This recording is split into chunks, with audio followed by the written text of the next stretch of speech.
সাথে সাথে আমরা জানাতে চাই, ডক্টর ইউনূস আপনি বসে আছেন যে আজাদির রক্তের উপরে তাদের রক্তের সাথে বেইমানি করলে আপনাকেও আমরা টেনে হেঁচড়ে গদি থেকে নামিয়ে দেব।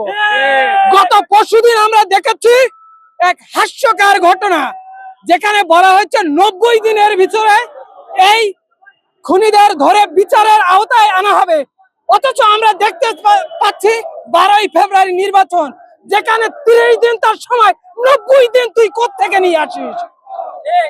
আমি সাথে সাথে অতি দ্রুত স্বরাষ্ট্র উপদেষ্টা, আইন উপদেষ্টা এবং প্রধান উপদেষ্টাকে বলতে চাই, আপনি যদি ভয় পেয়ে থাকেন এই খুনিদেরকে জনসম্মুখে বলে দেন যে তাদের অর্থদাতা কে ছিল, তাদের অর্থদাতা তাদের হত্যাকাণ্ডের সাথে কারা জড়িত, সাথে সাথে এই দেশের আইন শৃঙ্খলা বাহিনীও যদি জড়িত থাকে আপনারা জনসম্মুখে বলে দেন, জনগণ তাদের বিচার করবে।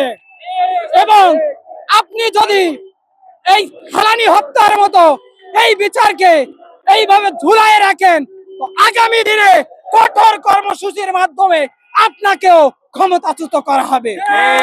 আপনি ভুলে যাবেন না, আমরা 24-এ খালি হাতে যদি হাসিনা লেলিয়ে দেওয়া কুত্তা বাহিনীর মোকাবেলা করতে পারি, তো আপনার মোকাবেলা করা আমাদের কাছে সামান্য ব্যাপার।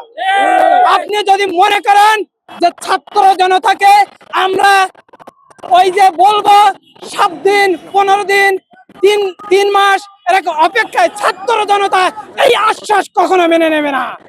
72 ঘন্টা সময় দেওয়া হচ্ছে ইনকিলাব মঞ্চের পক্ষ থেকে।